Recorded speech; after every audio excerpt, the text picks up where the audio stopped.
روایات کرنی پڑے، نہ مجھے توحید جاننا پڑے، سیکھنا پڑے، نہ مجھے اللہ سے رجوع کا کوئی طریقہ کرنا پڑے، نہ مجھے صلاۃ کی پابندی کرنی پڑے، نہ مجھے اپنے مالوں میں سے زکوٰۃ حساب کر کے دینا پڑے، نہ رمضان کا صوم رکھنا پڑے، نہ حج اور عمرہ کرنا پڑے، نہ اور کوئی فریضہ ادا کرنا پڑے، نہ حرام سے مجھے بچنا ہو، تو مجھے کوئی کچھ آپ ہی کر دیجئے۔ چاہتے ہیں سب کچھ دوسرا کب تک آپ کے لیے کرے گا؟ کچھ سوال کرنا چاہتے ہیں شاید یہ فضل بھائی، آپ ہاتھ اٹھا رہے ہیں؟ نہیں۔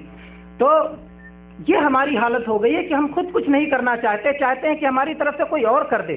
تو میرے بھائیوں، کب ہم فطرت پہ پلٹ کے آئیں گے، جس فطرت پہ اللہ نے ہم کو پیدا کیا ہے، جس سے اللہ کی معرفت حاصل ہوتی ہے، جس سے اللہ کی بندگی کا ہمارے اندر احساس ہوتا ہے اور جس کے ذریعے سے ہم اللہ کی بندگی کرتے ہیں۔ میرے بھائیوں، کبھی کبھی فطرت بول کر کے مستقل پائیدار عادت بھی مراد لی جاتی ہے۔ ارے یہ تو جیسے کہتے ہیں کہ کتے کی فطرت میں ہے کہ وہ ہانپتا رہتا ہے، ہمیشہ پیاسا ہوگا تو بھی ہانپتا رہے گا اور بھوکا ہوگا تو بھی ہانپتا رہے گا، اور پیٹ بھر کے کھانا مل جائے، بھرپور پانی مل جائے تب بھی ہانپتا رہے گا۔ قرآن پاک میں اللہ تبارک و تعالیٰ نے اس کا ذکر فرمایا ہے کہ وہ ہمیشہ ہانپتا رہے گا۔ تو اس کو جو فطرت کہا جاتا ہے، یا جیسے مکھی کی فطرت کہا جاتا ہے کہ پورے جسم کے صاف ستھرا جگہ چھوڑ کر کے زخم پہ جا کے بیٹھ جائے گی، یا اسی طرح کہا جاتا ہے کہ سانپ بچھو کی فطرت ہے کہ وہ ڈنک ماریں گے، یا اسی طرح سے کہا جاتا ہے کوے کی فطرت ہے کہ وہ جو ہے پخانہ کھائے گا، یا اسی طرح اور جو فطرت کہا جاتا ہے، یہ وہ فطرت نہیں ہے جس فطرت کے بارے میں گفتگو ہو رہی ہے۔ یہ اصل میں ان کی ایک پائیدار بدترین عادت ہے جسے چھوڑنا چاہیے۔ کبھی کبھی بری عادتوں کو بھی کہہ دیا جاتا ہے کہ فطرت ہے، لیکن اصل میں فطرت جو انسان کے اندر جو فطرت رکھی گئی ہے وہ حیوانی فطرت نہیں ہے، بلکہ انسانی فطرت ہے جس میں خیر کی محبت ہے اور شر سے نفرت ہے۔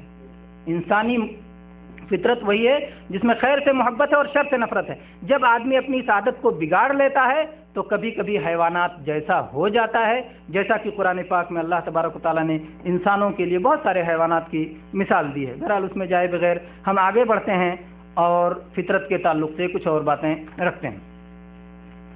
جناب محمد رسول اللہ صلی اللہ علیہ وسلم جب معراج پر تشریف لے گئے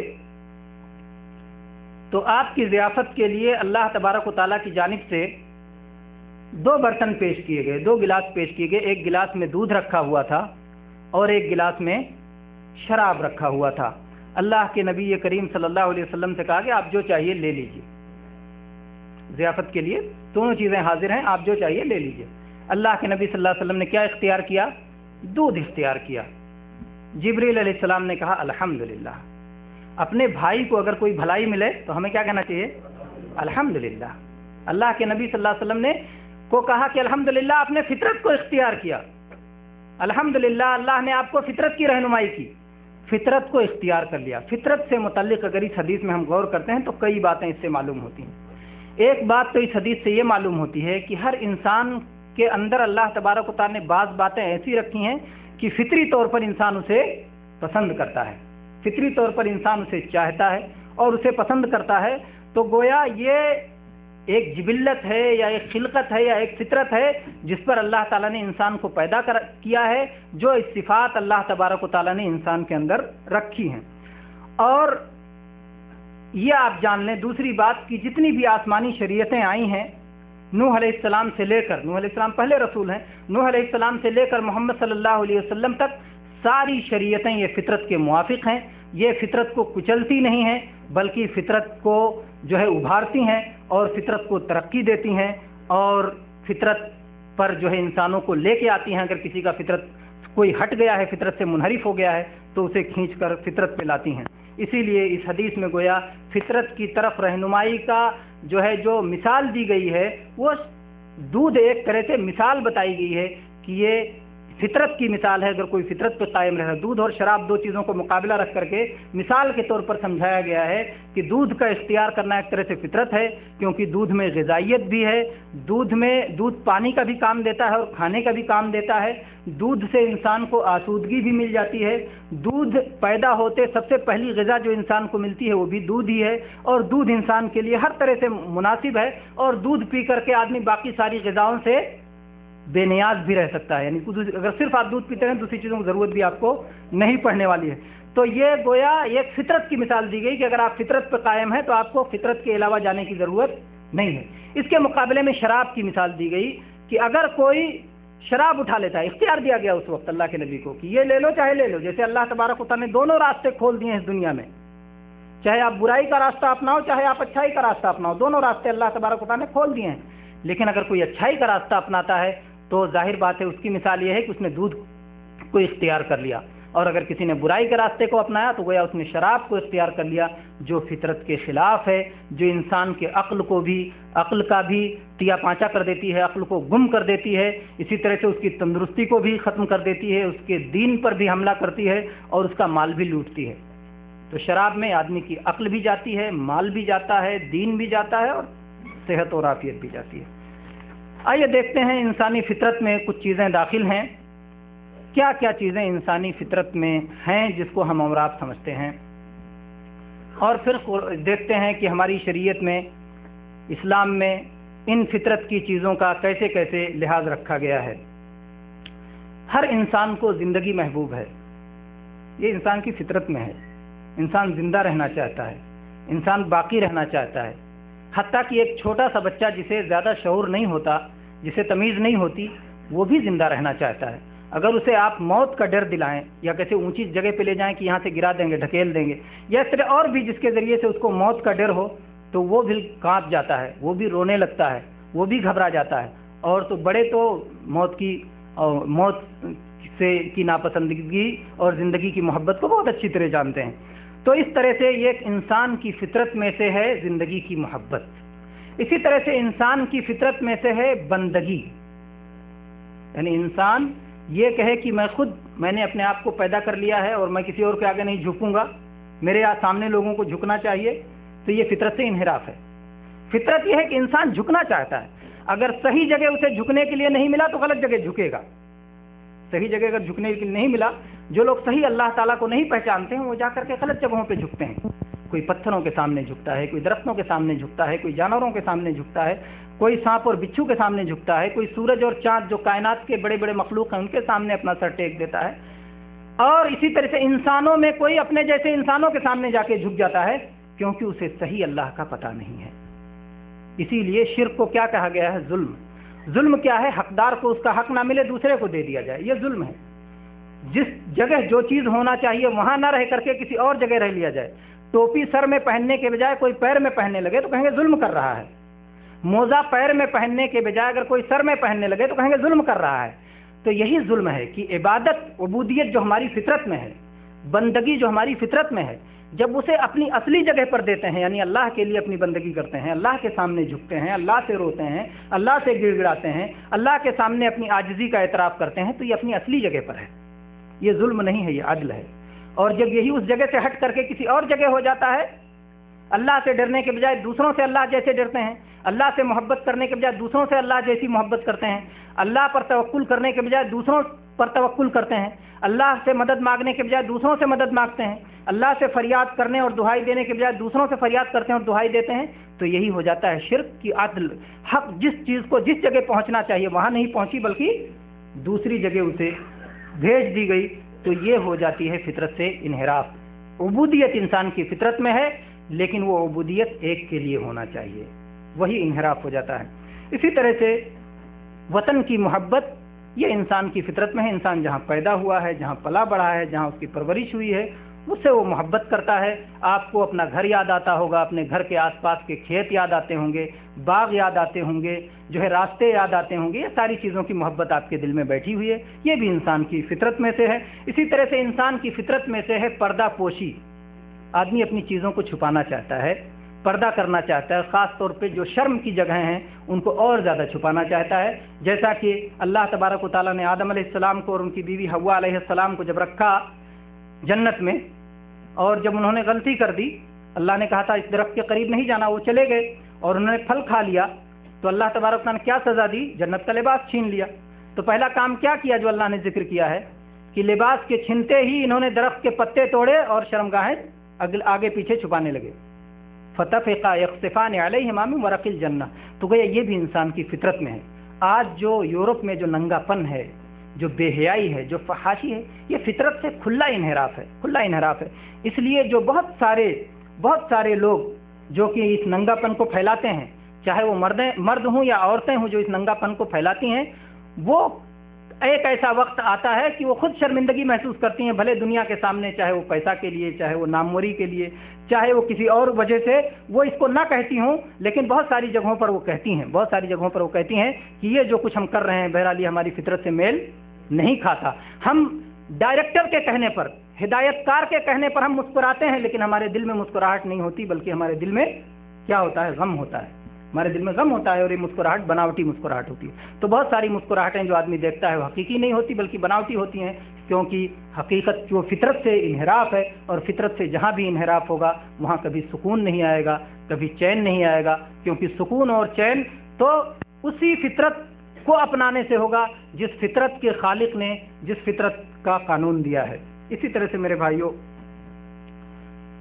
مالک ہونا کسی چیز کا، یہ بھی انسان کی فطرت میں اللہ تعالیٰ نے رکھا ہے۔ انسان کسی چیز کا مالک بننا چاہتا ہے، کسی چیز کو اپنا بنانا چاہتا ہے، اس کا مالک بننا چاہتا ہے۔ اسی لیے آپ دیکھیں چھوٹا بچہ بھی، کھلونا اس کو آپ نے لا کے دے دیا اور سمجھا کہ یہ میں کھلونے کا مالک ہوں، وہ کسی اور کو نہیں دے گا، یہ میرا کھلونا ہے، بلکہ کبھی کبھی جب اس بگڑتا ہے تو دوسرے کا کھلونا چھین کے اس کا بھی مالک بن لینا چاہتا ہے۔ تو اس سے معلوم ہوتا ہے کہ مالک بننا بھی یہ بھی انسان کی فطرت میں ہے۔ اور اسی طرح سے انسان کی فطرت میں ہے کہ وہ تنہائی نہیں چاہتا بلکہ کسی نہ کسی کے ساتھ رہنا چاہتا ہے۔ انسان سماج میں رہنا چاہتا ہے، اکیلا نہیں رہنا چاہتا، یہ بھی انسان کی فطرت میں ہے۔ تو اس طرح سے بہت ساری چیزیں انسان کی فطرت میں ہیں۔ تو ان فطرت کے ساتھ اسلام کا کیا رویہ ہے؟ کیا اسلام اس فطرت کی مخالفت کرتا ہے، یا اس فطرت کی موافقت کرتا ہے، یا اس فطرت کو صحیح رخ عطا کرتا ہے؟ آئیے ہم دیکھتے ہیں ایک ایک چیز کر کے۔ آپ پہلی بات یہ جان لیں کہ اس فطرت کا پیدا کرنے والا اللہ ہے، اور اسلام بھیجنے والا اللہ ہے۔ ظاہر بات ہے اللہ کا اسلام، اللہ کا قانون اللہ کی فطرت سے ٹکرا نہیں سکتا، کیونکہ اللہ تعالیٰ خوب اچھی طرح جانتا ہے کہ ہمارے لیے کیا مناسب ہے اور ہمارے لیے کیا نامناسب ہے۔ اس لیے اللہ تبارک و تعالیٰ چونکہ ایک حکمت والا بھی ہے، اللہ علم والا بھی ہے، اور اللہ تعالیٰ نہایت باریک بھی ہے، اللہ تعالیٰ نہایت باخبر بھی ہے۔ اس لیے اللہ تبارک و تعالیٰ نے ساری چیزوں کا حساب کر رکھا ہے، اور اللہ تبارک و تعالیٰ اسی اعتبار سے اسلام کی ساری شرائع کو اللہ نے عطا فرمایا ہے۔ اگر ہمیں کبھی اسلام کا کوئی نظام، اسلام کا کوئی قانون، شریعت کی کوئی سنت، کوئی ادب، کوئی طریقہ اگر ہمیں فطرت کے خلاف نظر آئے تو وہ دو حالتوں سے خالی نہیں ہوگا۔ کوئی بھی چیز ہمیں لگے کہ یہ فطرت کے خلاف ہے، تو یا تو جس چیز کو ہم دین سمجھ رہے ہیں وہ دین نہیں ہوگا، ناجائز طور پر لوگوں نے اسے دین بنا لیا ہے، تو ہم سمجھیں گے کہ یہ فطرت کے خلاف ہے، یقیناً فطرت کے خلاف ہوگی کیونکہ وہ اصل میں دین نہیں ہے۔ اور یا تو پھر ہم جس چیز کو فطرت سمجھ رہے ہیں اور کہہ رہے ہیں کہ یہ دین کی یہ بات فطرت کے خلاف ہے، حالانکہ وہ صحیح طور پر دین ثابت ہے، تو ہمارا سمجھنا غلط ہے۔ فطرت کے خلاف جسے سمجھ رہے ہیں وہ ہمارا اپنا وہم ہوگا، اور وہ اصل میں فطرت کے موافق ہوگا، لیکن ہمارے سمجھنے کی کوتاہی ہو رہی ہوگی۔ یعنی دونوں چیزوں میں سے ایک چیز کوئی غلط ہوگی۔ اگر فطرت اور شریعت ٹکرائے تو یا جس کو ہم فطرت سمجھ رہے ہیں وہ فطرت نہیں ہے، یا جس کو ہم شریعت سمجھ رہے ہیں وہ شریعت نہیں۔ مسئلہ کلیئر ہے؟ یعنی دونوں ٹکرا نہیں سکتے، صحیح شریعت صحیح فطرت سے ٹکرا نہیں سکتی۔ اگر غلط ہے، جیسے مان لیجئے بہت سارے لوگ بہت ساری جگہوں پر جاتے ہیں اور دوسروں کے پاؤں کا دھون پیتے ہیں، ہے نا، جاتے ہیں پاؤں کا دھون پیتے ہیں۔ اب ایک سلیم الفطرت انسان کہے گا یہ پاؤں کا دھون پیتنا تو یہ تو فطرت کے خلاف ہے، وہ کیسا دین ہے؟ وہ کہے گا کیسا دین ہے، یہ تو فطرت کے خلاف ہے۔ تو صحیح اس نے سوچا یہ دین نہیں ہے، دین کے نام پہ لوگوں نے بنا لیا ہے، اس لیے فطرت کے خلاف ہے، اسے رد کر دینا چاہیے۔ اور اگر کسی صحیح چیز کو وہ کہے کہ فطرت کے خلاف ہے تو کہنا چاہیے کہ تمہارے سمجھ میں کمی ہے، اس کو دور کیا جائے گا، لیکن شریعت کی کوئی چیز فطرت سے ٹکراتی نہیں ہے۔ اسی طرح سے جیسے میں نے کہا تھا کہ زندگی کی محبت یہ فطرت کا حصہ ہے، اور اسلام نے اس بات کا اقرار کیا ہے۔ چنانچہ قرآن پاک میں اللہ تبارک و تعالیٰ نے یہودیوں سے متعلق فرمایا وَلَتَجِدَنَّهُمْ أَحْرَصَ النَّاسِ عَلَى حَيَاةٍ، یہودی یہ زندگی کے لیے نہایت حریص ہیں، سب سے زیادہ حریص ہیں، زندگی جینے کے لیے سب سے زیادہ حریص ہیں۔ تو اللہ تعالیٰ نے یہ نہیں کہا کہ صرف یہودی حریص ہیں، بلکہ کیا کہا؟ یہودی سب سے زیادہ حریص ہیں، یعنی گویا سارے انسان زندگی کے حریص ہیں۔ لیکن یہودی سب سے زیادہ حریص ہیں. تو اللہ نے اس حرص کا انکار نہیں کیا. اسی طرح سے اللہ تبارک و تعالیٰ نے جو ہے مال کی محبت کا، بیوی کی محبت کا، اولاد کی محبت کا ذکر فرمایا، اور اس میں بھی اللہ تعالیٰ نے انکار نہیں کیا. پھر آپ دیکھیں کہ یہ زندگی کی محبت اگر انسان میں ہے اور یہ انسان کی فطرت میں ہے، تو کیا شریعت اس کا انکار کرتی ہے کہ آپ زندگی سے محبت نہ رکھو؟ زندگی سے محبت رکھو، لیکن جب اللہ تبارک و تعالیٰ جس کی زندگی امانت ہے، جس کی دی ہوئی ہے، جب اللہ تم سے زندگی طلب کرے تو اس کو دینے کے لیے حاضر رہو. لیکن جب تک نہیں، تب تک تم اپنے آپ پر زندگی کے مالک نہیں ہو، بلکہ زندگی کو اس طرح سے گزارو جس طرح سے اللہ نے زندگی دی ہے. تو زندگی سے محبت کرنا یہ برا نہیں ہے. اسی لیے اللہ کے نبی صلی اللہ علیہ وسلم نے جو حدیث فرمائی، آپ نے فرمایا من احب لقاء اللہ احب اللہ لقاءہ ومن کرہ لقاء اللہ کرہ اللہ لقاءہ. اگر کوئی اللہ تبارک و تعالیٰ سے ملنے کو پسند کرتا ہے تو اللہ تعالیٰ بھی اس سے ملنا پسند کرتا ہے، اور اگر کوئی اللہ تبارک و تعالیٰ سے ملاقات کو ناپسند کرتا ہے تو اللہ تعالیٰ بھی اس سے ملنا ناپسند کرتا ہے. تو عائشہ رضی اللہ عنہا نے کہا کہ اللہ کے نبی کون ہے ہم میں سے جو موت کو پسند نہیں کرتا؟ موت کو پسند کرتا ہو کوئی ایسا انسان نہیں. ہر کوئی موت سے اس کے دل میں ایک طرح کی یعنی کسک ہوتی ہے، ایک طرح کی یعنی وحشت ہوتی ہے موت سے. تو کیسے کوئی موت کو پسند کرے گا؟ تو اللہ کے نبی صلی اللہ علیہ وسلم نے فرمایا کہ عائشہ ایسی بات نہیں ہے جو تم سمجھ رہے ہو. بات یہ ہے کہ جب آدمی کے مرنے کا وقت ہوتا ہے تو اس کے سامنے حقائق کھول دیے جاتے ہیں اور فرشتے پہنچ جاتے ہیں اور جنت پیش کی جاتی ہے اور جہنم پیش کی جاتی ہے. اگر اس کا عمل ٹھیک رہتا ہے اور وہ اپنے سامنے جنت دیکھتا ہے کہ مجھے جنت ملنے والی ہے تو اللہ کو ملاقات پسند کرتا ہے اور چاہتا ہے کب میں جنت میں پہنچ جاؤں. اور جب جو ہے اس کے عمل برے ہوتے ہیں اور جنت دیکھتا ہے اپنا نتیجہ، تو پھر وہ اللہ سے ملاقات کو ناپسند کرنے لگتا ہے، کہتا ہے کاش نہ مرتا میں اور جنت میرا انجام نہیں ہوتا. تو اس سے یہ معلوم ہوا کہ موت کی جو وحشت جی اور جہنم میرا انجام ہے. جزاک اللہ خیر. اور کاش جو ہے میں برے اعمال نہ کیا ہوتا اور جہنم میرا انجام نہ ہوتا. تو وہ اس طرح سے اپنے اس موت کو ناپسند کرنے لگتا ہے. تو جو موت کی طبعی ناپسندیدگی ہے، اللہ کے نبی صلی اللہ علیہ وسلم نے اس کا انکار نہیں فرمایا، کہ یہ کوئی بری چیز ہے. اسی طرح سے میرے بھائیوں،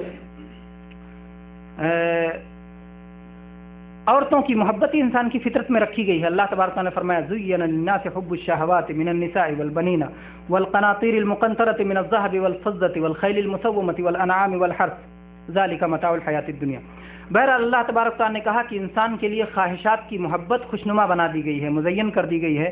انسان عورتوں سے محبت کرتا ہے، بیٹوں سے محبت کرتا ہے، سونے اور چاندی کے ڈھیر سے محبت کرتا ہے، نشان زدہ گھوڑوں سے محبت کرتا ہے، اور اونٹوں سے محبت کرتا ہے، کھیتیوں سے محبت کرتا ہے. تو یہ ساری چیزیں اپنے آپ میں خود نہ تعریف کے لائق ہیں نہ مذمت کے لائق ہیں. یہ تعریف اور مذمت کے لائق تب بنتی ہیں جب جو اللہ تبارک و تعالیٰ نے صحیح طریقہ ان کے استعمال کا دیا ہے اس سے انسان ہٹ کر کے غلط طریقہ استعمال کر لے. ورنہ اپنے آپ میں، جیسے مثال کے طور پر جو ہے اللہ تبارک و تعالیٰ نے شرمگاہ عطا فرمائی ہے اور انسان کے اندر جو ہے شہوانیت رکھی ہے اللہ تعالیٰ نے. تو اس شہوانیت کو اگر کوئی صحیح جگہ استعمال کرتا ہے، اپنی بیوی کے پاس استعمال کرتا ہے، اپنی لونڈی کے پاس استعمال کرتا ہے، تو اس پہ کوئی ملامت نہیں. لیکن ملامت ان لوگوں پر ہے جو صحیح جگہ چھوڑ کر دوسری جگہ استعمال کرتے ہیں. جیسا اللہ تعالیٰ نے فرمایا الا علی ازواجہم او ما ملکت ایمانہم فانہم غیر ملومین.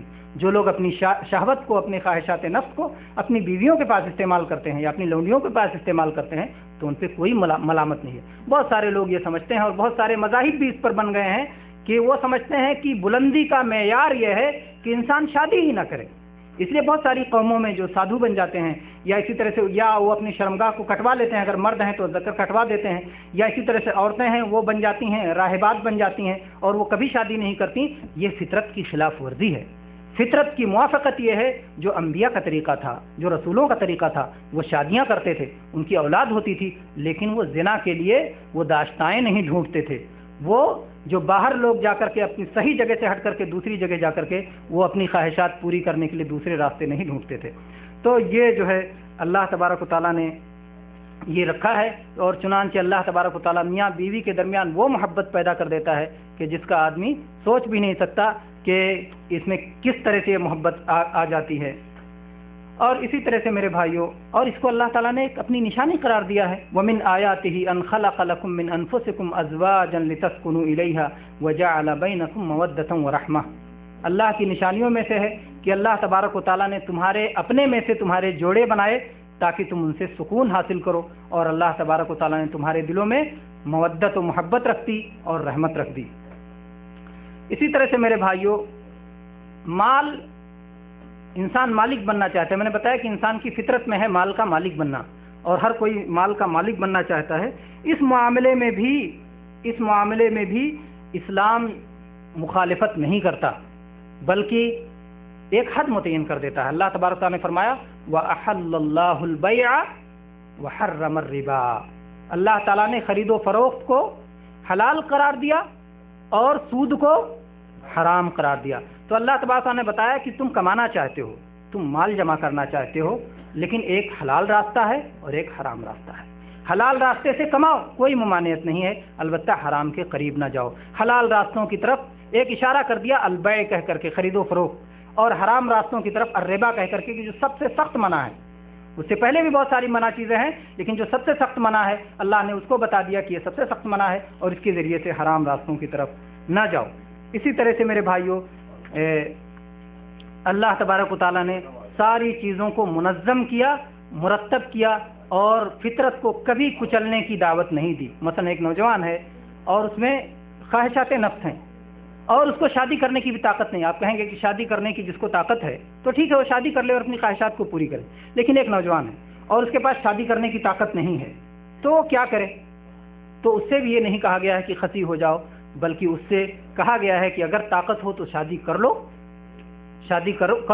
اور اگر طاقت نہیں ہے تو صوم رکھو، کیونکہ یہ شہوت کو توڑ دیتا ہے۔ تو گویا ایک تو شادی پہ آمادہ کیا گیا، اور اگر اس کی طاقت نہ ہو تو دوسرے صحیح راستے بتائے گئے جو کہ انسان کو، کیونکہ اللہ کی نگرانی کا احساس صوم کی حالت میں، روزے کی حالت میں سب سے زیادہ ہوتا ہے۔ آدمی پیتا نہیں، کھاتا نہیں، کوئی بھی ایسی حرکت نہیں کرتا جو کہ اللہ تبارک و تعالیٰ جان جائے، جبکہ لوگوں کے سامنے وہ روزے دار بنا رہ سکتا ہے، کھا پی کر کے بھی، لیکن اگر واقعی میں وہ روزے سے ہے تو کبھی کھائے پیے گا نہیں۔ تو اللہ کی نگرانی کا گویا احساس ہے، جس طرح روزے میں احساس ہے ویسے اپنی نظر کو چھوڑنے میں بھی اس کا احساس رہے گا، اور اسی طرح سے اپنی دوسری خواہشات کو پوری کرنے میں بھی اسے احساس رہے گا کہ مجھے اللہ تبارک و تعالیٰ کے حکم پر چلنا ہے۔ اسی لیے ایسے لوگ جن کی فطرت بگڑ جاتی ہے اور اپنی بیویوں کے بجائے وہ دوسروں کی طرف نظر اٹھاتے ہیں اور دوسری جگہوں پر اپنی خواہش پوری کرنے کی کوشش کرتے ہیں، اس کی بڑی ہی بری مثال دی گئی حدیث میں۔ چنانچہ حدیث معراج میں اللہ کے نبی کریم صلی اللہ علیہ وسلم نے بتایا کہ آپ جب گزر رہے تھے، جہنم سے گزر رہے تھے، تو دیکھا کہ گوشت کی 2 ہانڈیاں ہیں، ایک میں اچھا تازہ فریش اور لذیذ گوشت رکھا ہوا ہے، اور دوسرے میں سڑا ہوا بدبودار گوشت رکھا ہوا ہے۔ کچھ لوگ آتے ہیں تازہ اور فریش گوشت چھوڑ کر کے وہ بدبودار گوشت اٹھا کے کھاتے ہیں۔